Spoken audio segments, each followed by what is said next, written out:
Publier nos premiers contenus est une étape énorme car on se dévoile au monde entier.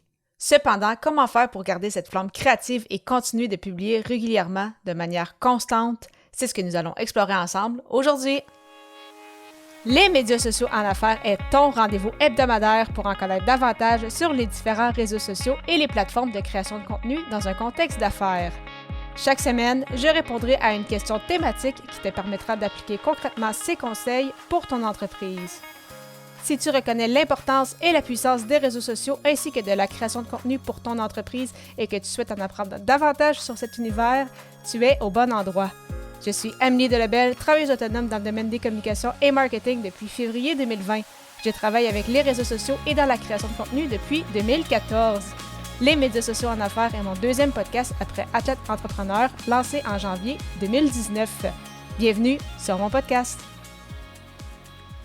Salut et bienvenue sur les médias sociaux en affaires, épisode 267, alors qu'aujourd'hui je réponds à la question « Comment maintenir ton élan créatif avec ta création de contenu? » En effet, une fois le high passé des partages des premières pièces de contenu, certains entrepreneurs manquent d'idées ou ont peur d'en manquer.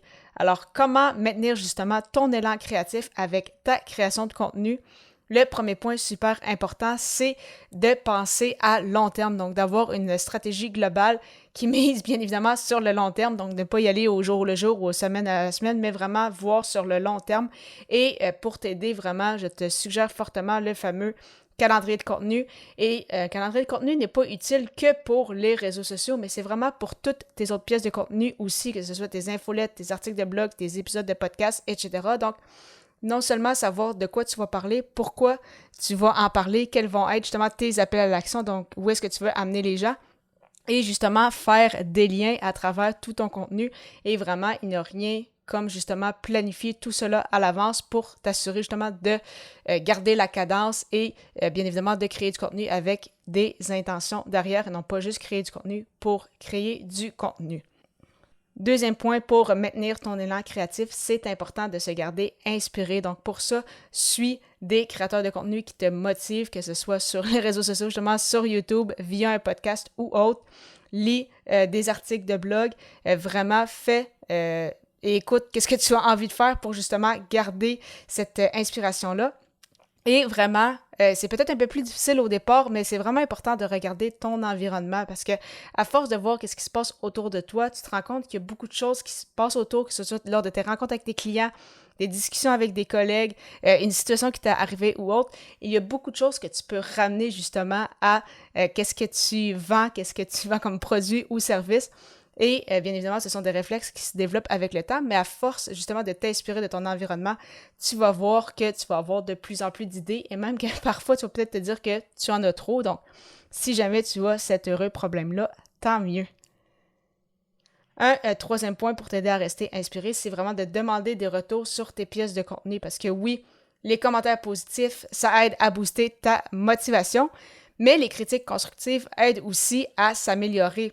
Parce que si tu poses justement des questions à ton audience pour savoir qu'est-ce qu'ils aimeraient, par exemple, apprendre de toi, donc faire des sondages, par exemple, sur LinkedIn ou sur un autre réseau social, eh bien, non seulement ça te donne justement des idées pour créer du contenu, et si jamais tu as des commentaires ou des interactions avec des gens dans tes réseaux qui ne sont peut-être pas à 100% d'accord avec ce que tu mentionnes, eh bien, ça peut t'inspirer aussi pour peut-être revenir justement sur cette discussion-là et en faire une autre pièce de contenu. Donc, vraiment, d'échanger avec ton audience, ça va te permettre de t'inspirer et il n'y a rien comme justement ton audience cible ou des clients potentiels pour t'aider à avoir du contenu auquel en fait ils aimeraient avoir des réponses. Donc vraiment, c'est ton persona est une des personnes clés justement qui va pouvoir te donner des idées de contenu.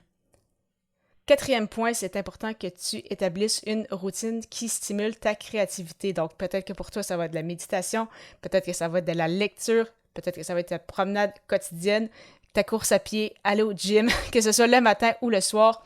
Vraiment, il n'y a pas de souci, mais c'est vraiment important justement d'avoir une routine et de créer du contenu dans des moments où est-ce que tu te sens inspiré. Donc ça aussi, je l'ai mentionné très souvent, mais vraiment le moment que tu vas prendre dans ta semaine pour créer du contenu, par exemple, pour le mois suivant ou les prochaines semaines, c'est important que ce soit un moment où tu sais justement que tu vas être créatif. Donc, pour ça, c'est important de se connaître, de savoir à quel moment justement les inspirations peut-être viennent plus facilement, à quel moment que c'est plus facile pour toi de travailler sans être dérangé, vraiment être dans ta bulle, et qu'est-ce que tu as fait en fait avant pour justement t'amener dans cette espèce de flow-là. Donc, il n'y a pas encore une fois de bonne ou de mauvaise réponse, c'est vraiment de voir quelle routine fonctionne pour toi et tu vas voir qu'une fois que tu as ça d'établi, ça va grandement t'aider à rester inspiré.